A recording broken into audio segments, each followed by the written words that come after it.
Okay, so we will go ahead and begin. This is the first in a series of classes of yoga, philosophy, and lifestyle classes. And the first topic in the first series of topics is we're going to be discussing from classical yoga philosophy and the Yoga Sutras, Patanjali's eight-limbed path, also called Ashtanga Yoga. That is the Ashtanga literally means 8 limbs, and that is what this process invented by Patanjali is called. So before we get into those 8 limbs, all of those 8 limbs, which you may or may not already know, you may or not have already heard of, I want to do just a little bit of quick introduction to classical yoga and Patanjali's project generally. And we start with the purpose for yoga. So let's start before we talk about the purpose of yoga. Let's just talk about Patanjali. So Patanjali, what's the big deal with Patanjali? Well, he is he's credited as compiling this text called the Yoga Sutras, which is the foundational text of classical philosophy. This is a depiction of Patanjali. You can see in the image on the right. You guys can all see the screen? Cool. Yeah. Okay.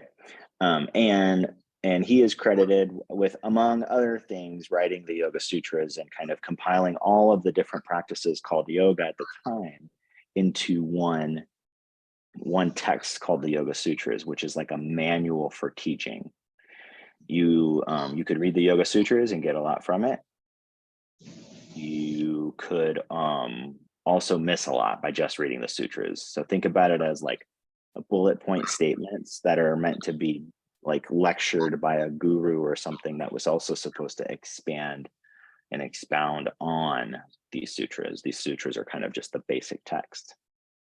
The word sutra itself means thread or strand, and that is where we get this kind of like literary style of just writing bullet points out that are paired with teachings and commentary in order to interpret and explain the sutras. So this is like a go-to manual for anyone who studies yoga these days. That wasn't always the case. It was kind of a minority text, and still is, I believe, in India. But it is the foundational text for what I call classical yoga philosophy. So these are what you see on the screen, the first 4 sutras of Yoga Sutras. And Yoga Sutra, first one, it's very, very straightforward. Patanjali says, all right, now the teachings of yoga are presented, or now the exposition of yoga begins. There's lots of different translations for it, right? But here's what I'm going to do. I'm going to tell you all about yoga. That's the first sutra. So, this is a text about yoga. The second sutra tells you what yoga is, or what you are doing when you do yoga. And it's famous. You can say it in the Sanskrit. It'd be, so if you see here on the slide, I put the Sanskrit script, I put the transliterated Sanskrit next to it, and then the translation from Edwin Bryant's translation of the Yoga Sutras. And the second sutra is Yoga Chitta Vritti Nirodha, right? This is what you're doing when you do yoga. And it translates to yoga is the stilling of the changing states of the mind. So I'll just say it again. Yoga is the stilling, or the arresting, or the stopping, or the slowing down of the changing states of the mind. Okay, this presumes that the mind is always fluctuating and changing. And when you're practicing yoga, what you're doing is slowing that down. You're stopping those changing states, presumably to create a single state of the mind. Okay, and then the next 2 sutras say what happens when you are able to do that, when you are able to stop the vrittis, the changing states of the mind. And then the 4th sutra says, and when you're not doing yoga, this is kind of what happens. So here's what happens when you do yoga, and here's what happens when you don't do yoga. That's what the next 2 sutras are. So when you're able to change those states of the mind, right? So in the 3rd sutra, it says, when that is accomplished, the seer abides in its own nature. Now, the seer is a key term. We're going to discuss what the seer means on the next part of this. But I want to bring it back to what we just did in our kind of visualization as the moon, right? When you calm those waters, when you change the fluctuating states of the mind and you still them, you are able to see the reflection clearly. You are able to see your own nature. Does that make sense? So when you're able to do yoga, when you're able to still the constant changing states of the mind, when you're able to clear and smooth those reflecting waters of the lake, you're able to see your true nature and just enjoy being what you truly are, your true self. And then when you're not doing yoga, at other times, the seer, the moon, right? You, what you are, is absorbed in those changing states of the mind. So when you are able to still the mind, nirodha, right? That's slowing things down, bringing it close and stopping them. You're able to see yourself as you truly are. You're able to see your reflection of yourself in the lake. When you don't have that, and if everything in the mind is going crazy and fluctuating and changing, you kind of get your vision gets pulled in all kinds of different directions. You just see a blob and you're trying to make it out, and there's different edges and things are changing all the time and you can't keep track of it. And you can get just absorbed into all of the changes that you don't recognize what the whole shape is, and recognize that it is the reflection of you, what you truly are. How are we doing so far? So far, so good. So far, so good. Yeah, breaking it down just as simple as I can, and trying to connect it to what we've already kind of done with our visualization. And we're going to go from very, very simple right now to a little bit tricky. Maybe even like moderately tricky, okay? Because what I need to do now is kind of break down this thing about the seer and what that is, and what the mind is, and all the fluctuations in the mind. Okay, and I'm going to do that. I've got 9 minutes to do it, so we'll see if I can do it. Wow. Okay. I need to introduce you now to two concepts. The first, and we have some basis for this already. We probably understand this better than we think. Two concepts are Purusha and Prakritti. When we talk about Purusha, we're talking about that entity that Patanjali is calling the seer, or what you truly are, or the true self. When we talk about Prakritti, we're talking about everything else. So there's two things that exist in this world. This is the way Samkhya and yoga metaphysics work in describing what is the world. What is the world? The world is composed of two things: Purusha, divine consciousness or pure consciousness, and everything else. Everything else is Prakriti. So here are just some qualities of Purusha that make it different from Prakriti. Before I get into those, I want to kind of give you kind of a schema to start thinking about Purusha and Prakriti. And we have similar dualistic, understandings already in our lives. We have mind-body.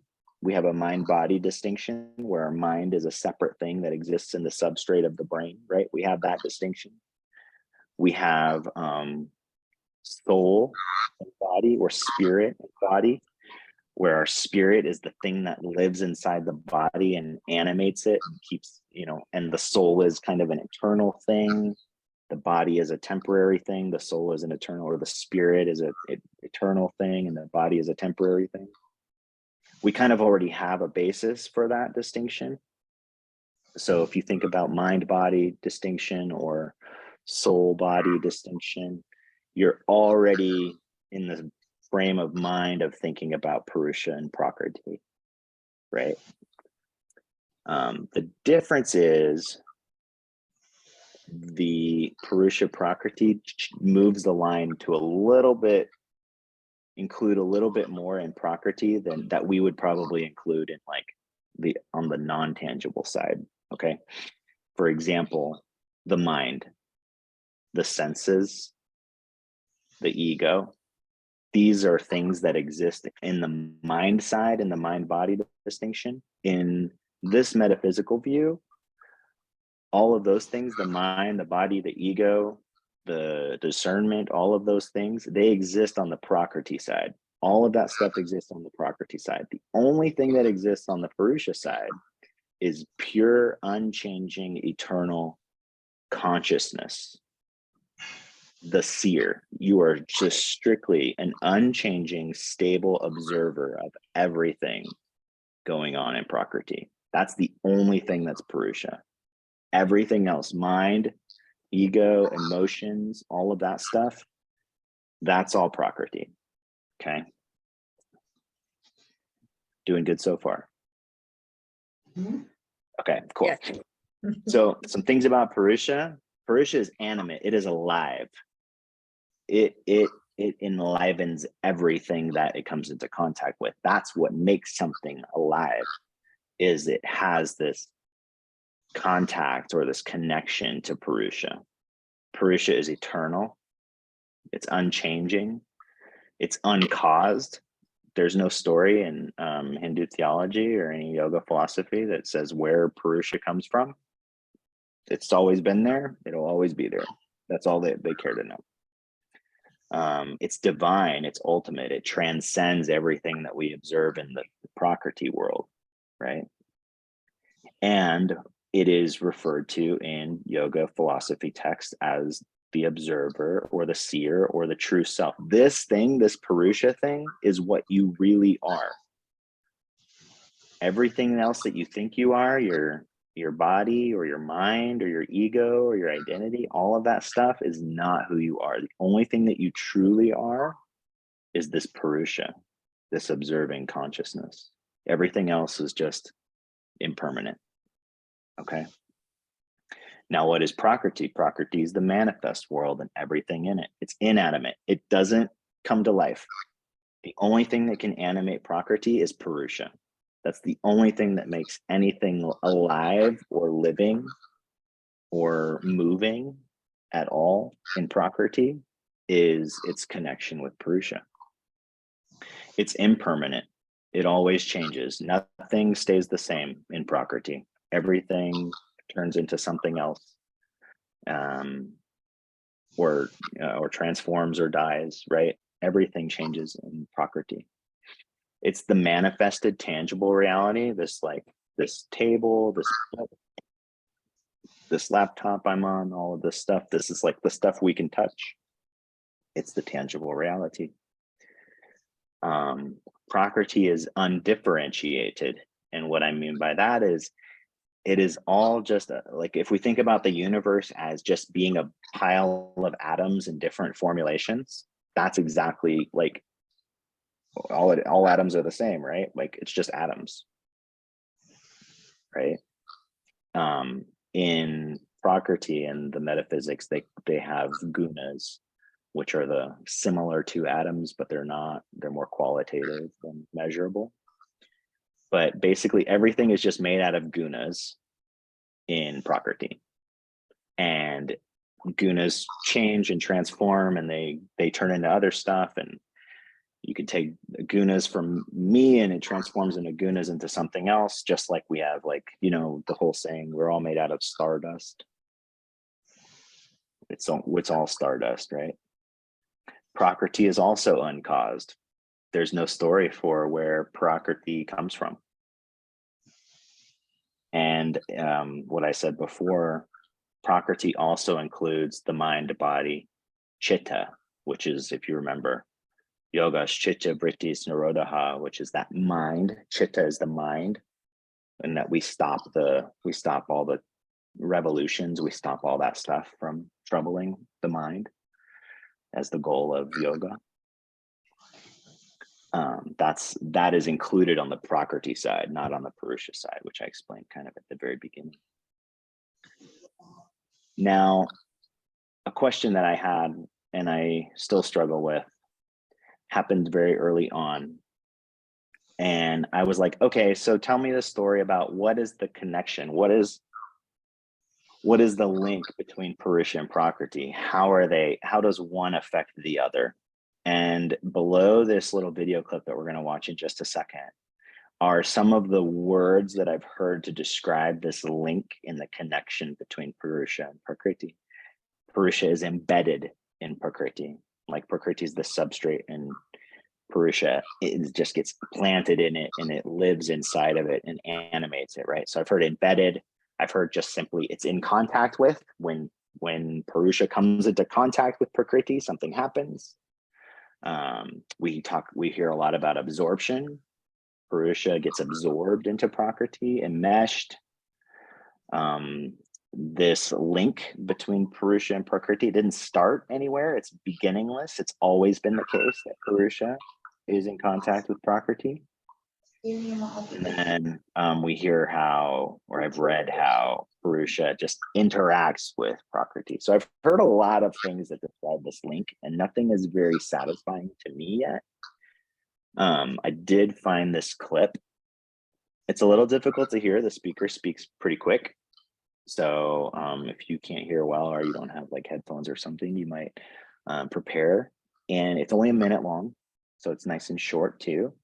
And it's just going to be a little bit more about this link between Purusha and Prakriti, or Prakriti. There's a couple of pronunciations for it. So I'm going to play the clip, have sound on, and I will hope that it plays with audio, because I did not check that in the share settings. Let me check real quick. We'll see if you guys can hear it. That's all we can do is test it. You guys hear it? No. Did you hear music? No, you didn't hear music play? No. Oh, bother.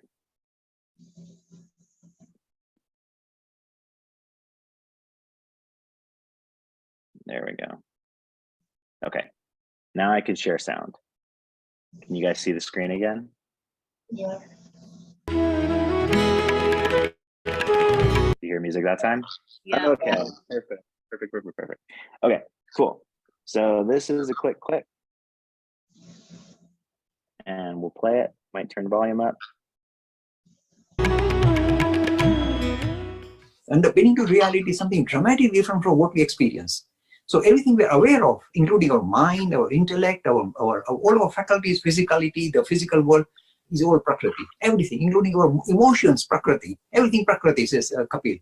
So the link between Purush, the observer, and what is being observed, they are two distinctly different.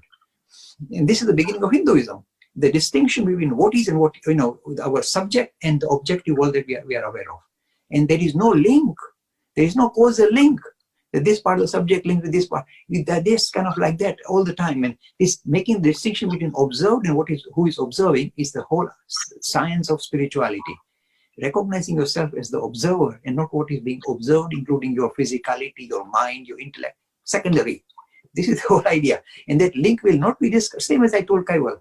That link will remain crucially invisible, because if it becomes visible, then Purusha and Prakriti are linked through that causal link. So Purusha is in trouble straight away. But fortunately, he's not. He's in no way, no link. It's just that. It's just experience that I'm something separate from what I see or what I experience.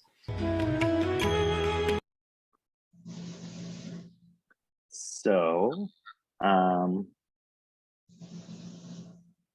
just to give you some of the key points that I heard in the clip, and you might have heard something as well. He was describing that everything is Prakriti, the mind, the emotions, everything, that feeling, all that's Prakriti. The only thing that you are is this, like, you're the observer and the observed, the seer and the seen. And figuring that out is the spiritual journey. Figuring out that there is a link, and that you are the seer, not the seen. That is kind of the spiritual journey of yoga. Those are some of the main points. And he was like, it's always been the case, right? It's always been like that beginningless aspect of it. It's always been the case that these two things are linked. He kind of establishes that as well.